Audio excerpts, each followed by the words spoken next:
Holding your body very still without being rigid.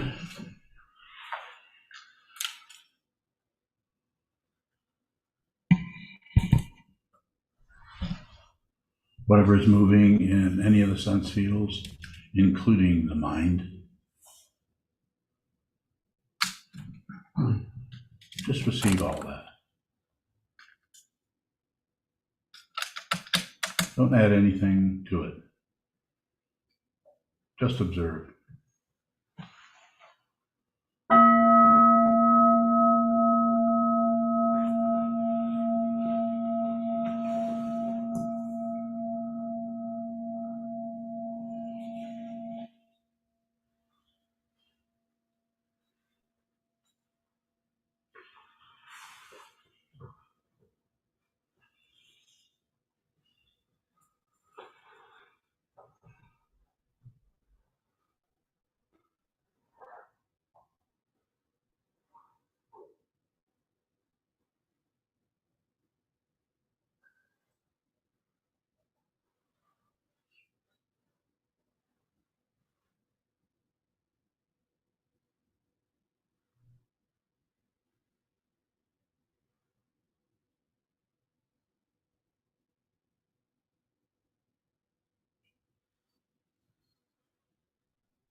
Welcome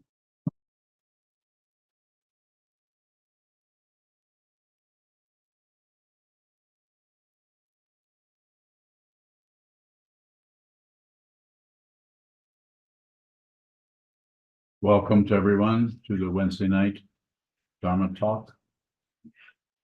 Thank you for attending. Thank you also for supporting this monastery, this spiritual path, and this mandala.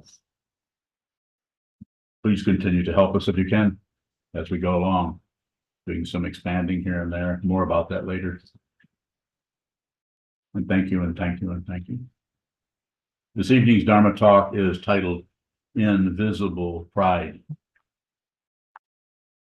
Invisible pride, and several points that I thinking about that this afternoon. I sometimes don't think of Dharma talk titles until a few minutes before I give the talk, and then I'm kind of on my own. I have to just give the talk. This time I had some time to reflect on it, and there are some points in it that, because I'm a little spacey sometimes, or maybe most of the time, I want to make sure I covered those points. This area is just as invisible.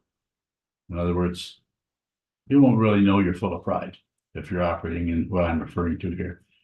The pride that you know about is the pride that you're probably not feeling too much. You just know that you're full of something, and you don't particularly buy into that kind of self-deception. So anyway, invisible pride, pride and shame seem to rotate in different fashions with different people in the way they are tied up with the aspects of the various aspects of the three poisons. Most difficult form of pride is when you don't even realize you're full of your ideas and concepts. You just think you're correct. So wouldn't particularly think you're full of yourself. You're just correct. You're just right. Your ideas are correct because you see more clearly everything. This kind of relative confidence is a protective shield for the also invisible grasping at an artificial self, ego, or narcissism, extreme self-centeredness. You just think you're right about certain things about yourself and about others, and they never really get inspected or investigated unless there's a tremendous amount of awareness practice going on, and also a strong teaching, Dharma teaching, and a strong Dharma teacher that can help you. You don't have to get rid of anything. You don't have to get rid of pride. You just have to see that it sometimes runs your life, rather than you're operating out of what? Consciousness only, just out of the truth.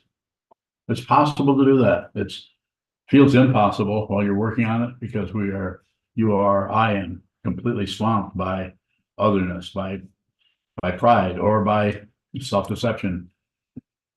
Very difficult stuff. And the conventional way of working with this is to stop it. Don't do it anymore. To shut it down. Pull a plug. Not that you couldn't pull a plug, but it might be a different kind of plug that you're looking at than just the relative plug of fixing it. I'm not against different ways of working with that. There's areas in the therapy area that are very powerful ways of working with relative truth, of actually working with your tendency to dump your opinions, ideas, judgments, and anger on others. And perhaps you should be doing that. So we're not talking about better and worse, or a better way is the spiritual path. This is not for everyone to do this. Sometimes people misunderstand and think that I'm saying that the spiritual path is somehow superior to the mundane path. It's just a different way of working with you as a physical being living here. It's just different. I could comment more on it, but I don't want to continue necessarily to talk about in that area. I want to talk about the self-deception that is invisible, pride, being full of yourself, full of your ideas, your opinions, your judgments, thinking you are correct. If you begin to see that, quite often the ego mind, the self-centered mind, will just shut down on that and go in a way that doesn't expose that too much or covers it up with further opinions, judgments, conclusions. I've had people come this way as that started out having a Dharma teacher here, and I'm not going to name anybody because there's a lot more than one. Start out that way, coming this way, but when they start to get close to the razor's edge, I don't know if I want to do this anymore. I think maybe I need a different teacher. Maybe I need to do a different kind of meditation. Maybe I need to go back and do the old kind of meditation that I learned years ago from so-and-so, called this or that or the other thing. Several people. I don't know how many. I haven't counted them all. I don't have that many students anyway.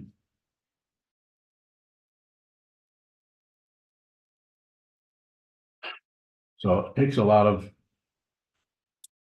bravery or confidence or some kind of understanding or some kind of, I call it transcendental stubbornness. You're just stubborn about this. You know you're here.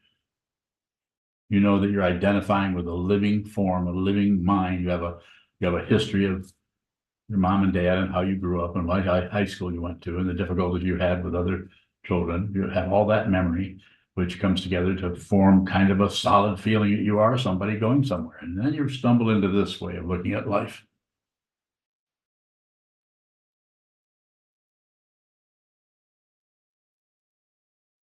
Begin to train your mind, and then you start to look more and more closely at what this is. And you listen to these teachings, you study this teaching. You've heard me say countless times, this is not studying biology or history or all of the things that have a solid way of understanding it. There are facts. This is not about that. It's going to be very, very difficult. So that's why I say, as I've said many times, you need to study the Dharma. You don't have to understand it. Please, rather than just assume that I'm what I'm saying, that you understand what I'm saying, you might want to start with that.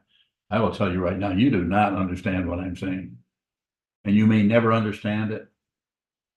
But if you're practicing the path, the way of the Buddha, 2,500 years of this spiritual path, there's a damn good chance you're going to realize it, because this is a powerful, what is it, algorithm for how to see the truth yourself. You see it. You don't just believe a bunch of ideas or commandments or precepts. You don't believe the precepts. You can see this. And I'm telling you, you can see it. I'm completely confident, totally confident. I can't guarantee it, because I know that if you don't practice, there's probably less likelihood of you seeing it. Although occasionally people have spontaneous awakenings, not very many, at least we don't hear about them, where one day they just see that there isn't anything but this, that there is no solid separate identity. They are no longer an individual, and they realize it. That is rare. It does happen. Usually it takes a lifetime of practicing, looking at the nature of the mind, using the teachings of the Buddha and teachers down through the 2,500 years, centuries and centuries and centuries of people using this practice, studying this Buddha's Dharma, practicing to train their mind, facing the wall, facing the mind stream, and watching, observing.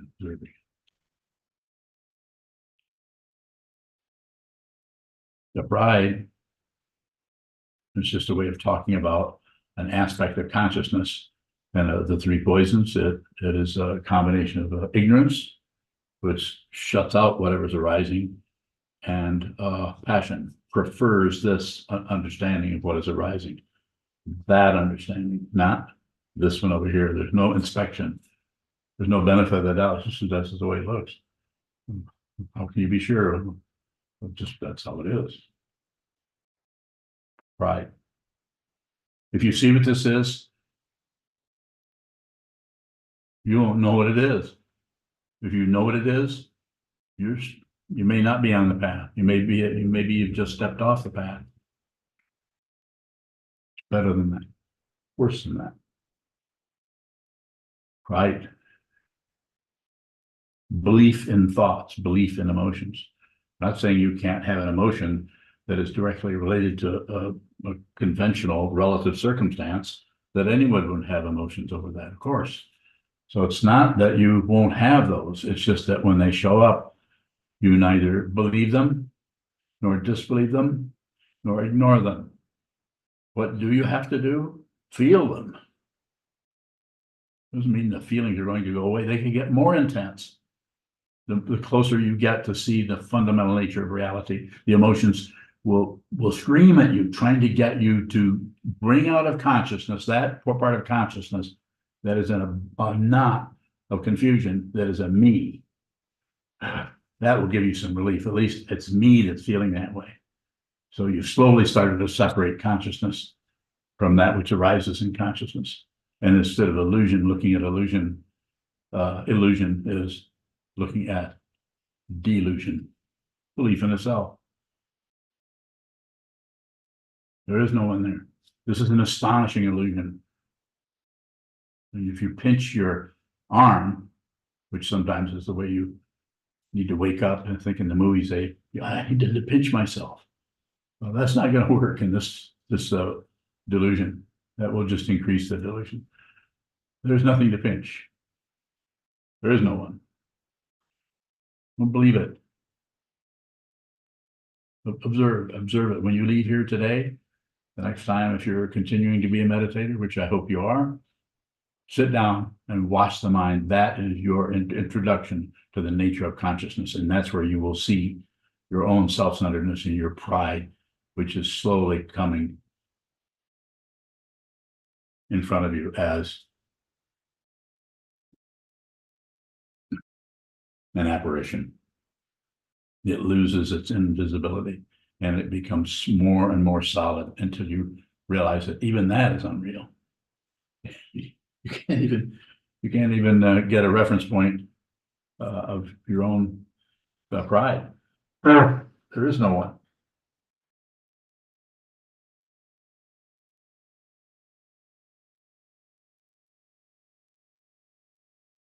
You have some questions out there? Mr. Bowing, you were talking about people who get scared and leave the path. Yes. You said it takes a type of confidence. Yes. What is confidence that's not a type of belief? Might be a belief. It might function as a belief. People who start practicing Buddhism, quite often, they believe in what the Buddha said. They believe it. Relative, the relative truth, called the provisional teachings. They work with relative truth. Life is suffering, the cause is desire, the goal is the path. The path is either the eightfold path or Shila Samadhi and Prajna, however you want to look at it. And you kind of believe in that. I'm going to do this.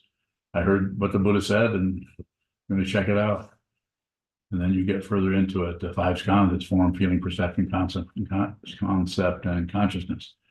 And then you look at the 12 links on the chain of existence. You see how there's an actual structure that shows the way from ignorance right up to sickness, aging, death, how a human being lives and continues to reinforce the self-centeredness of someone who is actually real and is living and can succeed or fail. So yes, there's all kinds of belief happening there. We're not saying that when you enter the path, you shut off your belief. But as a teacher, I'm going to say, don't believe me. Do they think you can do that? No, I can't do that. But I know that's a place to start. If I say, don't believe what I'm saying, you're still listening to it. So it might change you a little bit. It might help you to just kind of settle into that and just maybe consider, maybe contemplate that rather than as something that's ultimately true just because the teacher said that. But something you could reflect on, think about. More? Mr. Bowing, is there a confidence that doesn't function as belief? Yes. What is that?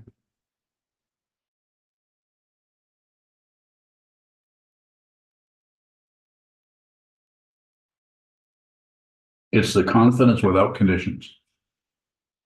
Unconditional confidence. Does this look like I have confidence or don't have confidence? I don't know. So you don't see me as being confident? I don't know what's happening over there. I don't know.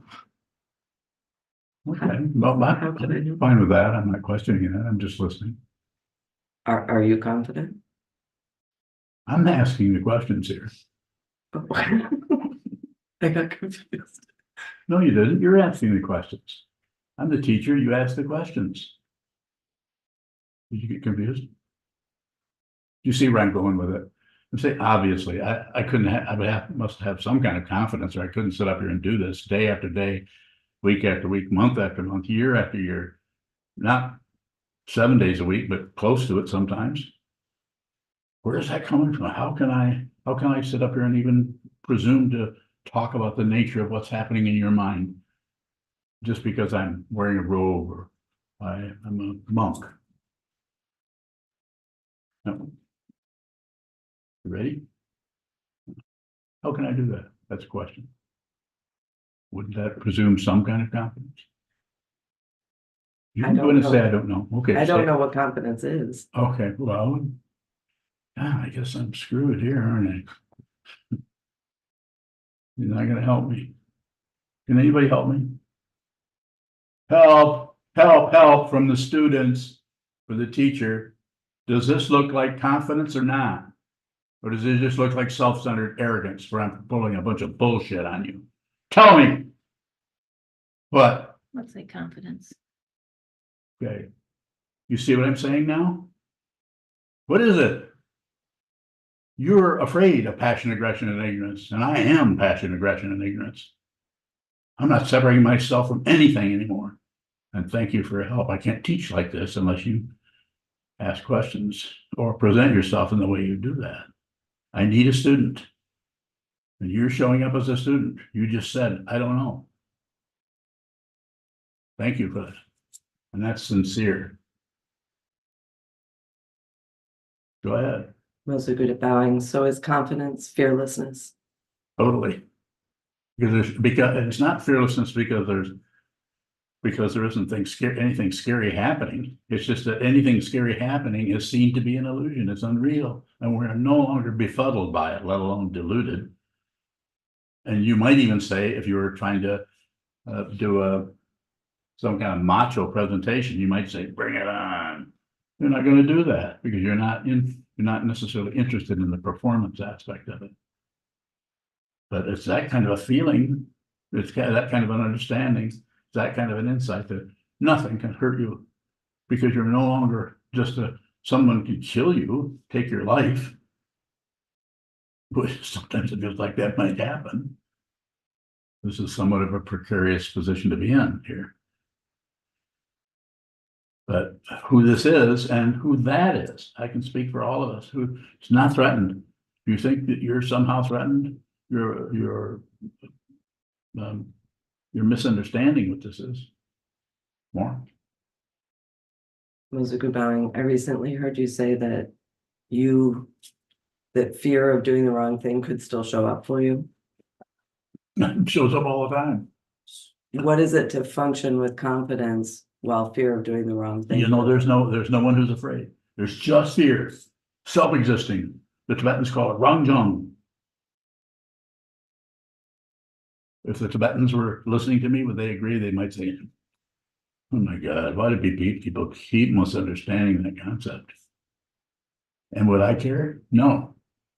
Because I'm looking at what I'm seeing, not out of what I think the Tibetans are seeing. It just sounds like that's a similar thing to what I'm seeing. Self-existing, everything that exists has its own dynamic right there. But it is an aspect of the illusion. Rangjung.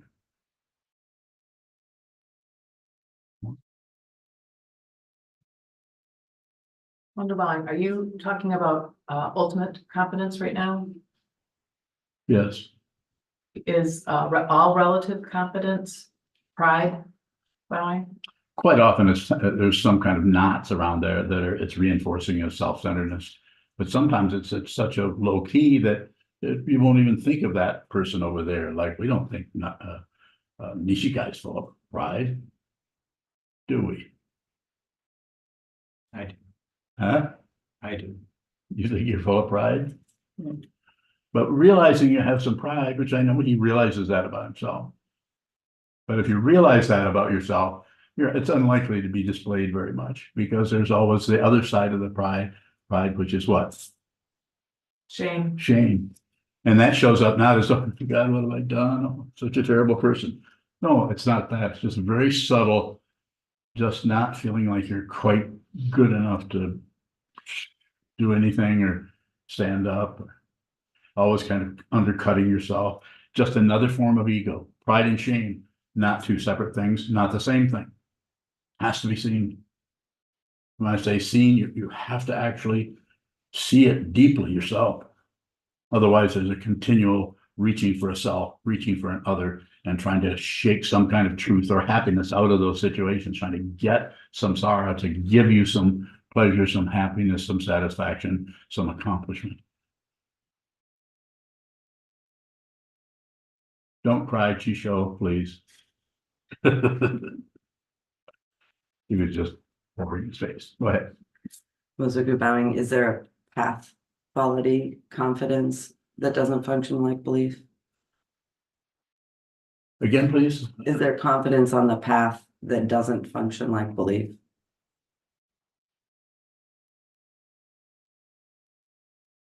Eventually. And because there's no real boundary there, the walls of the mind come apart. So you'll just notice when you see pride show up, or shame show up, or self-centeredness show up in this mind stream or any mind stream, you'll just know that it's unreal. So you won't feel it. You won't feel it by pushing it away. Most people are trying to stop their negative feelings.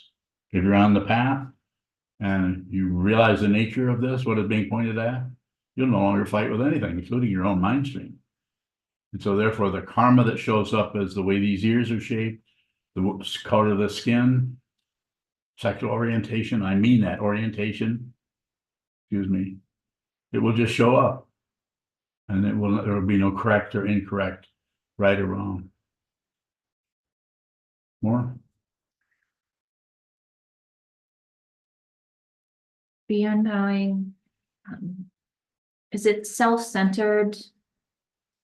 Or even, yeah, is it self-centered to keep returning our attention right here?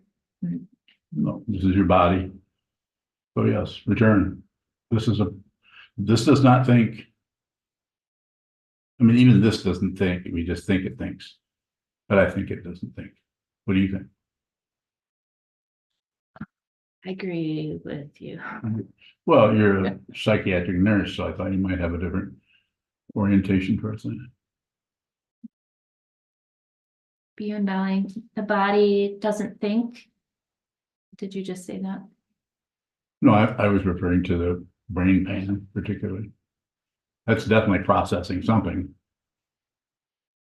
And there's all kinds of things that are tied in there that look like memory, and probably are in a sense, but that's not the whole picture.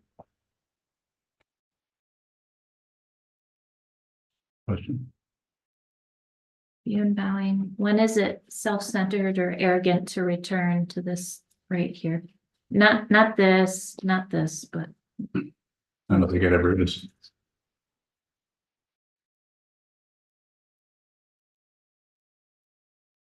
Don't maintain it, but return to it.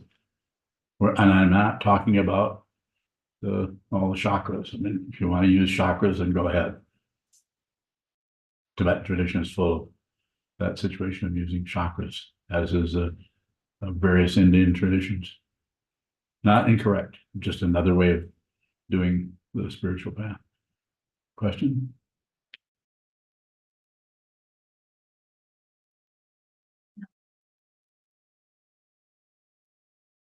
Is there a further question in here?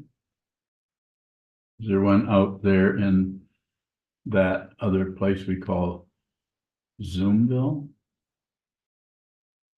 Bowing. Young. When people, especially people who are older than me, ask could be tips or advice, I feel honored. At the same time, I do feel the pride, because it seems like I know more, at least, than the person who asked me for help or whatever. So Yes. how can I look at that in the way that when I feel, if I'm scared of the pride, I may offer less. I may not say much to that person. So how can I work with my pride at the same time help that person? Bowing. Thank you for the question. So it is all only about being aware of that. It's not about not being full of pride. As I said, where the pride is doing some damage, you could say, or creating more circularity, chaos, and so on, is where it's invisible to the person who is manifesting in that way. They don't see it. They just think they're right. And so in your situation, you're not totally locked down on that. You see the pride show up and you see some self-centeredness show up, but you're aware of that. And so sometimes you might modify that a little bit based on what's happening in your environment. Sounds to me there's a lot of awareness. This is not a compliment. I don't do many of those. But it sounds to me like you have some awareness about the pride showing up and possibly even the shame showing up. How about that? What do you think? Just be aware of it. It'll come and go, it'll get larger, get smaller. Relative truth will just do all kinds of things that when you observe the self-centered part of the mind, part of consciousness, the ego mind will look for some kind of a support, like getting rid of pride would be a powerful support for the ego. And self-esteem training would get rid of the shame. It could modify the whole thing. There are all kinds of ways of working with this. They are not incorrect. It's just that they're the mundane path of trying to repair, get better, rejuvenate, whatever, rather than seeing the deep nature of the issue or the mistaken identity, that there is a solid, separate self here who is wrong or right or can be fixed or isn't broken, or you could go on with all kinds of things. Even isn't broken has its issues. More? Yuhong. Yuhong Baoying, I noticed that when I'm aware of the pride, I tend to offer less or not saying much, try to listen. When I'm not aware, I just try to seem to dump my so-called help. So just like balance, middle way.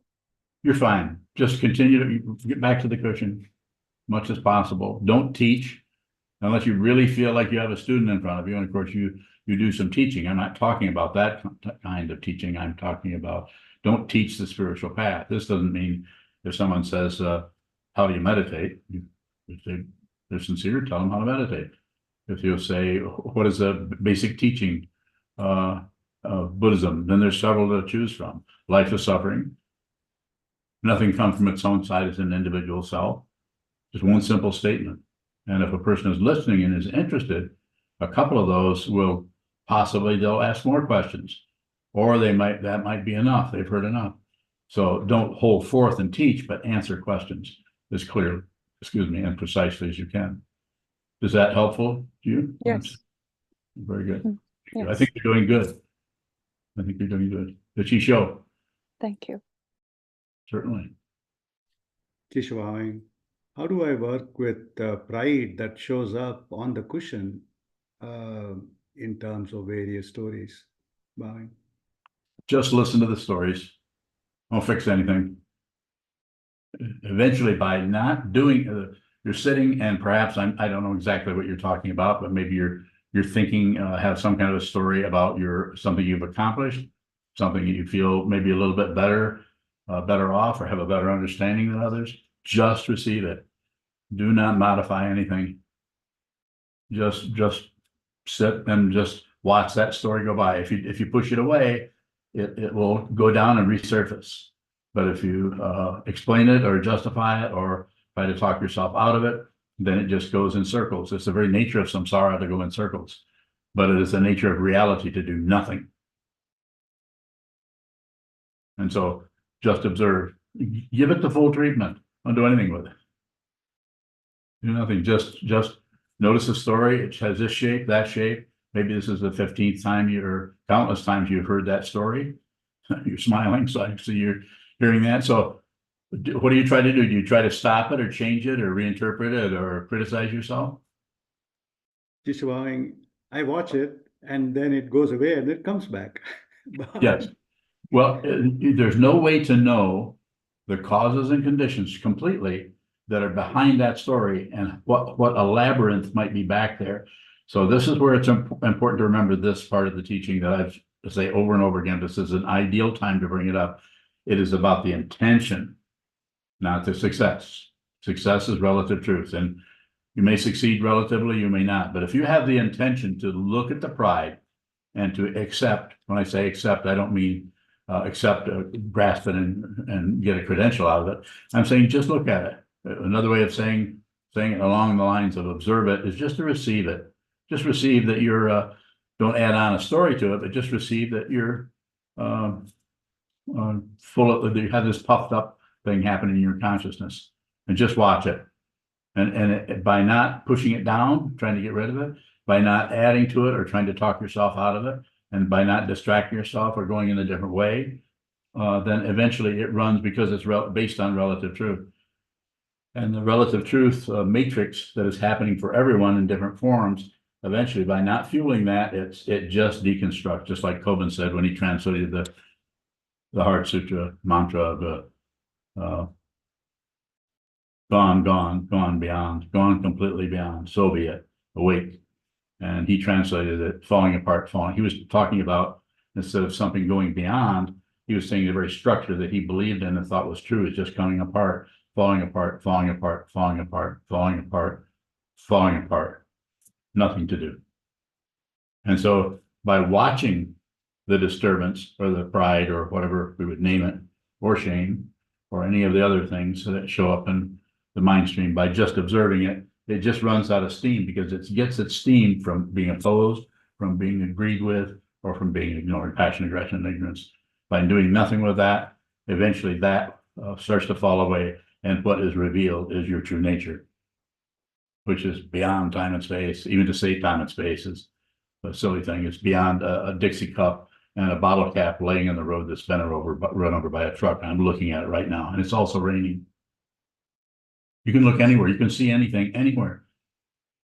Some people call it creativity. I call it awareness. It's just awareness. There's no one who's creative, but everything is available to you. Everything in the world.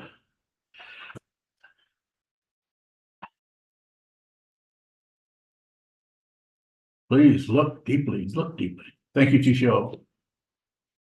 Wonderful. Would it be a good practice to look at whenever we feel confident or competent?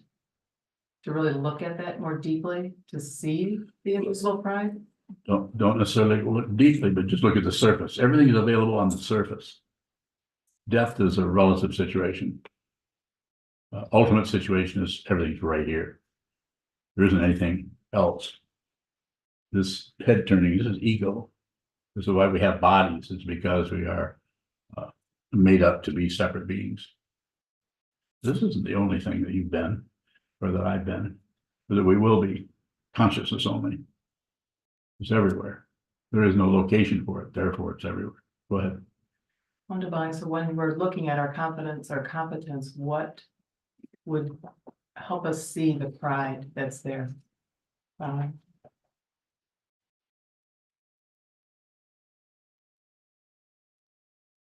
Just returning to that whatever we were looking at, just return when you start to wander away into concepts about it or beliefs about it or ways to overcome it or any story about it. When you start to go into the story area, just return to the original inspiration, the original looking at it. Return to the teacher, the teaching community. Return to the Buddha, the Dharma, the Sangha. Return to the structure, the algorithm that has been set up centuries and centuries, millennia ago, that can help you or any person in any culture eventually see and awaken to ultimate truth of who we actually are as human beings. More in here. Nick Nick. Bowen, Nick. is there such a thing as invisible shame? And if so, how does it arise as compared to this Yeah. pride? Interesting one. It would be invisible because you think you're right. You don't really look at it as shame particularly. If you're looking at it as shame, then it's, then that combined with sitting practice of meditation could begin to reveal the depth of that clinging to an ego, to a self that is not good, it's not doing well, it's never going to get anywhere, it's full of defects.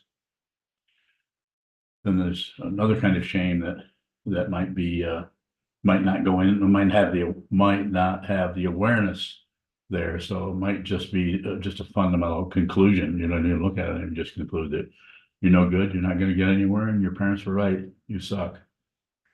You're not good, you're never going to make anything of yourself. And you just say, that's probably true. So I'll just continue to be a what was it you were going to be? Oh, yeah. Huh? Don't know yet. Ah, I like that. Don't know that. I don't know either. I'm wondering what I'm gonna be when I grow up.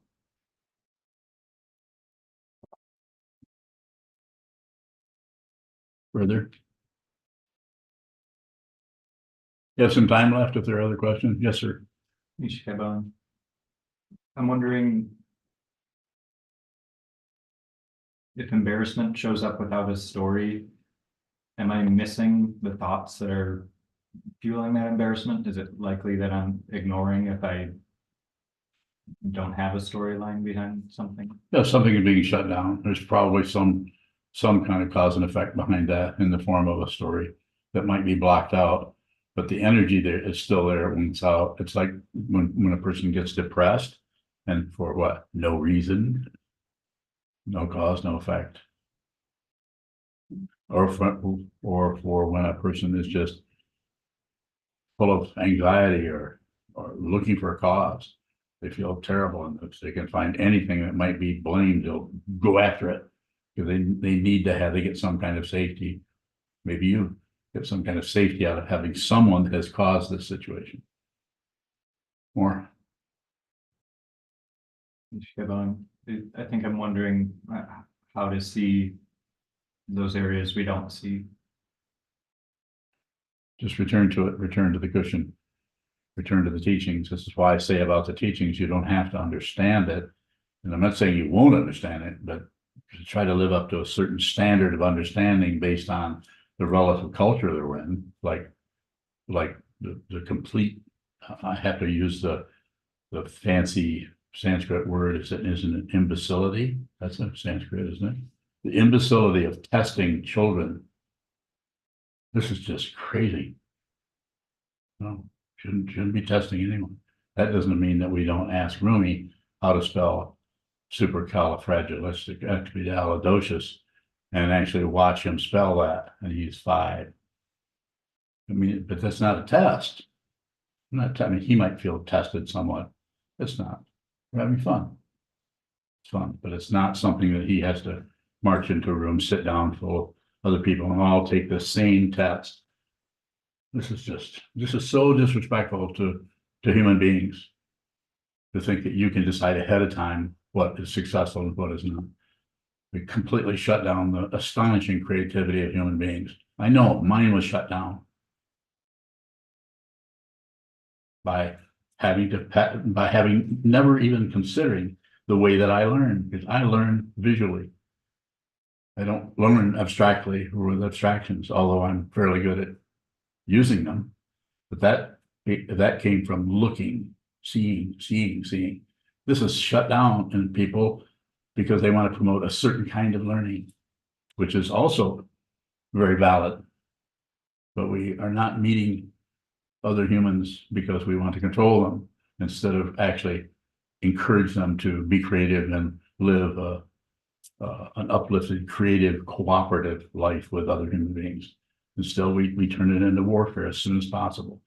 Competition. Everybody knows what everybody else's score is. We all so know the people that are failures, the people that never get anything right. More? Did you guys team up for that question? Yes. Beyond bowing. How can seeing what looks like Wait, the pride, Wait, Oh. lighten up. Okay. That's an old ancient teaching from the 13th century. Change your attitude and relax as it is from Atisha's 7 points of mind training. Lighten up. Suku bowing, what would lighten up look like? Lighter. She ain't heavy. She's my sister.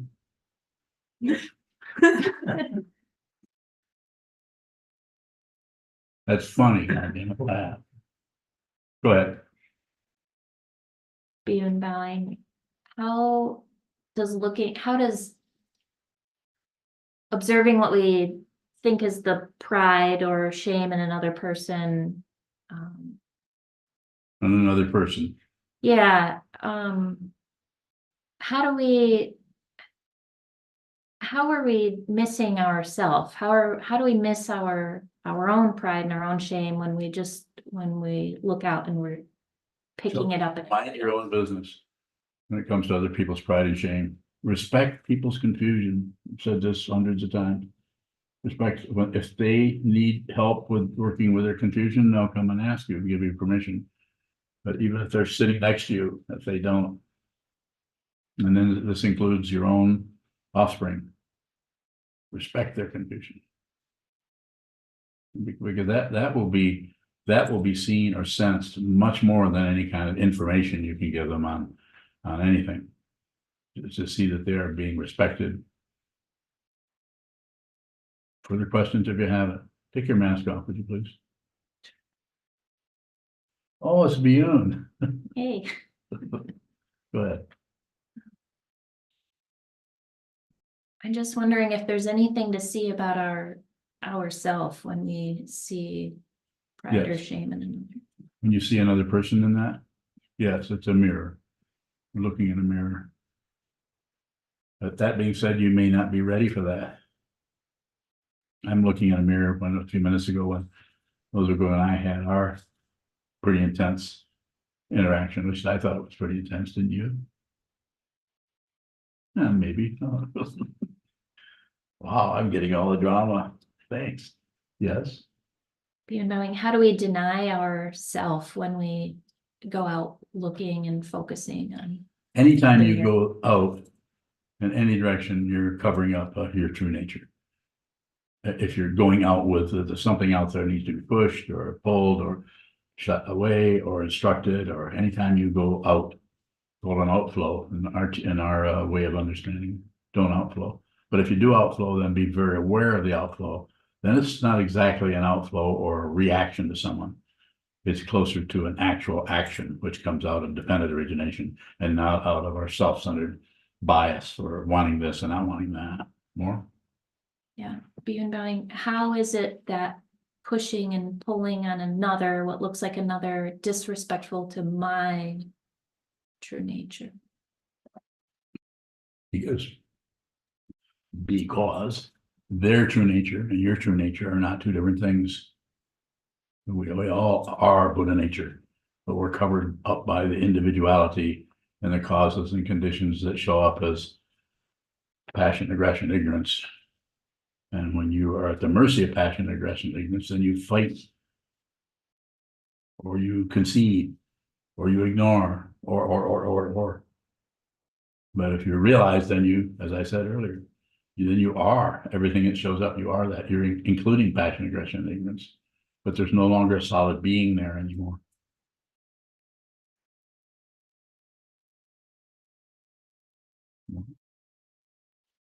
Something different. I'm fine with that. Right.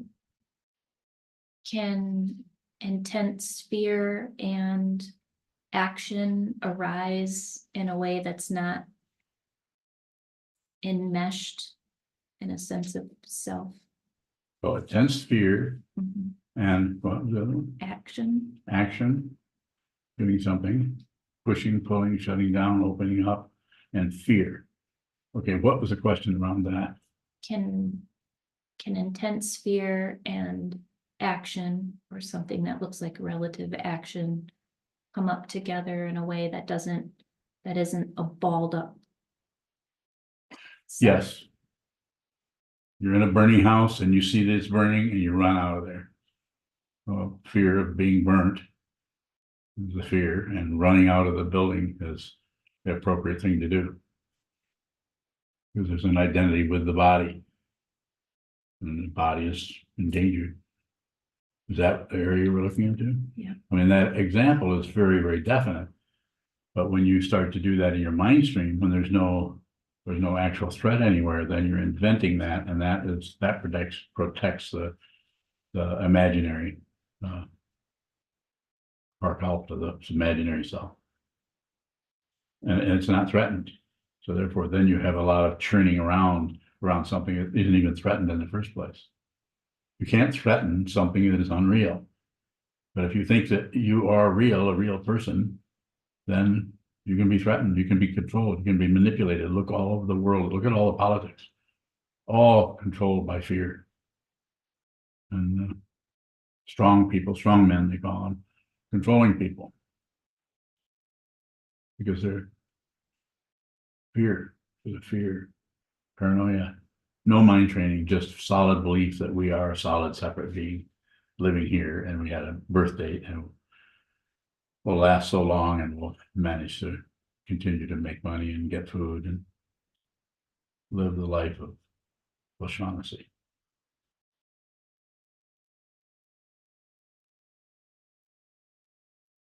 Mozuku bowing, when I think of confidence, particularly relatively, but also it shows up in book studies or Dharma. It looks like people think the building is on fire and they're running out. But there's no actual fire. Where's this at? It just looks like that we function that way a lot. We're Yeah, just fair sure enough. there's something happening and we're functioning out of that, and we're making it up. I would say that's true. A lot of that's happening. So what does confidence look like if you don't know what's going on? I'm not sure how you're creating that inquiry. You say more about it. You just got through saying people are generalizing about people, that people are operating out of fear.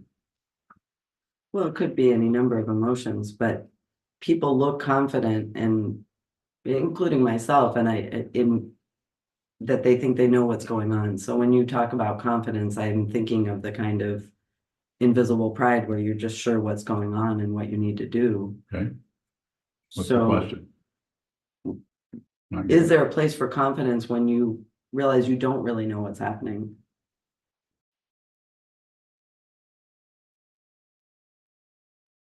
Well, if you don't know what's happening, then don't do anything. You mean, should you develop some kind of artificial confidence? I'm not clear on how I can fundamentally help you in that. I think there's definitely some awareness going on there, but other than practice, see the truth yourself. I'm not sure, I'm not really clear on how you're caught on that. Sokuzan, I think I'm afraid of confidence because it looks like somebody's committed to something that may not be true. I guess when confidence shows up, I have doubt. So confidence that shows up is relative confidence. Confidence is unconditional, is not particularly confident about something. Yes, sir. Just relatively speaking, would you say that you see what's going on without knowing what's going on? Yes. There's no way you can know what's going on. But you can see it, and what I've told you hundreds of times, what I see, not separate. What I see is a whole lot of so-called separations that are an illusion. Human beings, and they need to be respected because they are confused about their true nature. And they think they are ongoing separate beings. That doesn't give me or anyone who sees the truth to abuse or control anyone. So there's a great amount of respect for people's confusion. Otherwise, we can't help anybody. If we think that you're confused a certain way because you don't believe in Mohammed or something. You don't believe in Buddha. This is just disgusting, a bunch of material there to treat human beings in that way. People should be respected in their confusion, so there's a possibility that they can see clearly who they are and what is happening as they proceed along the imaginary time stream called sickness, aging, and death. This is happening. So let's see if we can help each other work with this. So I'm not confident in anything. That's my confidence. You may ask me questions that I say I don't know, but I don't, but if I do respond to a question, and no matter how I respond to it, I'm looking at the answer. It's like it's visual. You could say more. You know, more. Mr. Devine, it sounds like your confidence comes from seeing what this is, not from relatively necessarily knowing something. I don't know anything. That doesn't mean that I don't know if fire is hot. That doesn't mean that I don't know how to drive a car. Lots of relative things are happening, but those are all have their own dynamic. There's the dharma of driving cars. There's a dharma of frying an egg. There's a dharma. Those are relative dharmas. But the Buddha's dharma, or law, or truth, is that there isn't anything. This is a man 2,500 years ago discovered something and encouraged his fellow countrymen to see the truth themselves. And a lot of them did, and they're still doing it. And they're doing it in China and Burma, different ways, or Ceylon, Sri Lanka, I should say, in Japan, Korea, China, the United States, Great Britain, Canada, South America, all over. The Buddha's Dharma is all over. And it's very simple. See the truth yourself. Don't believe anything. Don't believe, don't disbelieve, don't ignore. Passion, aggression, ignorance. Do it with the awareness. Do it with the sky of your mind, not with the clouds. But don't get rid of the clouds. Don't ignore the clouds. And don't believe the clouds. They're clouds. The confidence is there isn't anything else. So the confidence is indestructible. This is why you have what's called the Vajra like Samadhi. Vajra, adamantine, ultimate, indestructible understanding of what this is. I don't claim anything, but I know about that. Go ahead. Mozuku bowing. I've heard you say, don't believe your thoughts, but trust the space in which they show up. Yes, that's what I'm referring to. What is it to trust the space if we're still identifying with and endeavoring to respect our own confusion? That's it.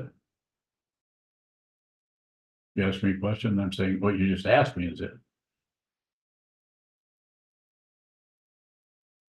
Do you know what you asked me? I Can said, you repeat it? I think I said, what is it to trust the space if we're still identifying with and endeavoring to respect the confusion? And now say that in a positive way without making a question. Say it. Say it as if that was the answer. Say it. Trust the space while you're identifying and endeavoring to respect your confusion. Yeah. Bingo. Yes, trust the space. Or not, what is it to trust the space? You know the space of the sky, the clouds in the sky. Space is infinite. We call it infinite because it goes quite a ways. At least the sky I've been looking at looks kind of endless. Maybe there's an end somewhere.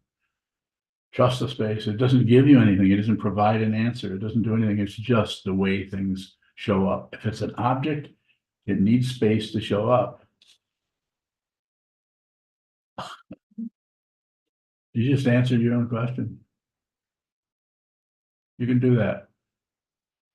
You may never, if you understand what you just said, you may never have another question.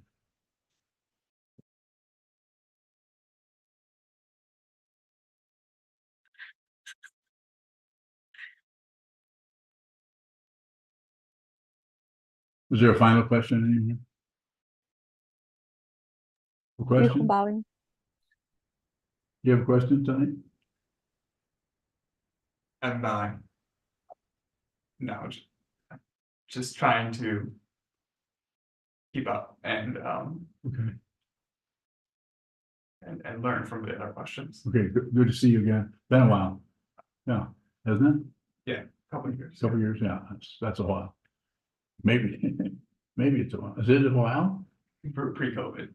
Yeah, Pre-COVID, that's a while. so that's a lot. Okay, well, welcome back. Thank Mhm. Was that, you home? Yes, Yu Hong bowing. Go I ahead, have you. 2 questions. First question, regarding confidence on this path. I have several factors for my own confidence, still trying to find, I don't know, my confidence. I'm wondering, is the vow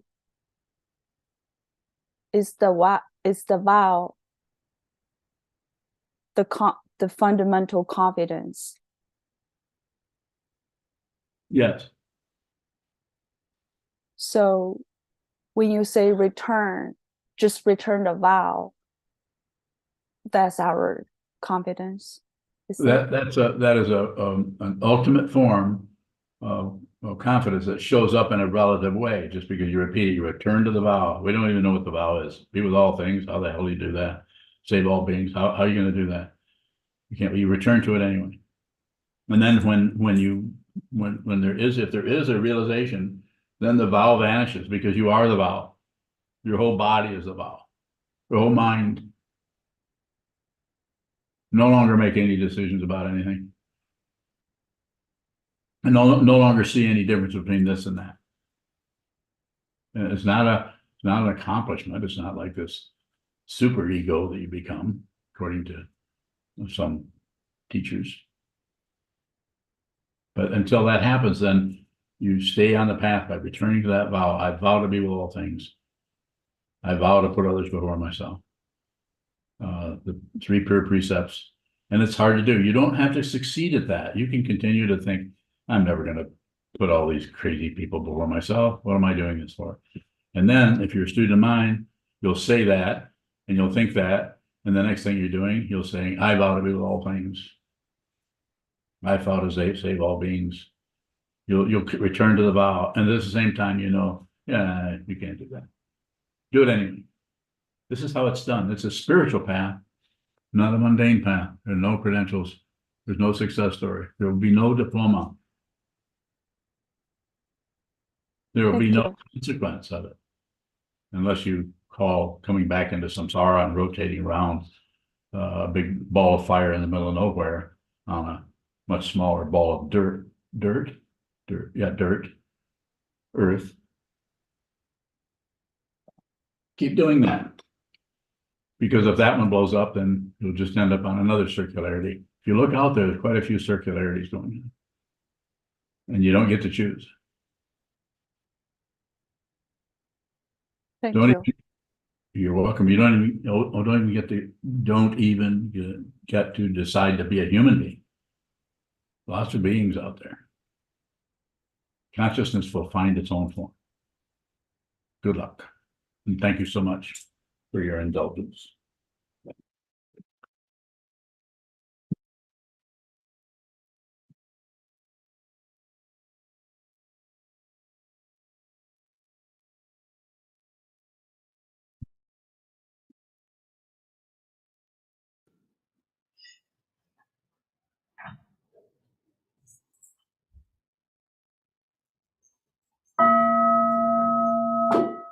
May the merit of this penetrate into all places, so that we and every sentient being together can realize the Buddha's way.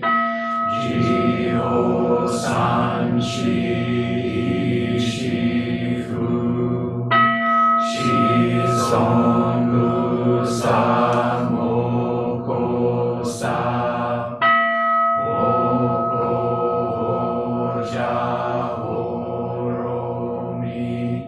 The 10 directions, the 3 times, all Buddhas, all venerable ones, Bodhisattvas, Mahasattvas, the great Prajna Paramita.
We will return to sitting until evening service at 7:40.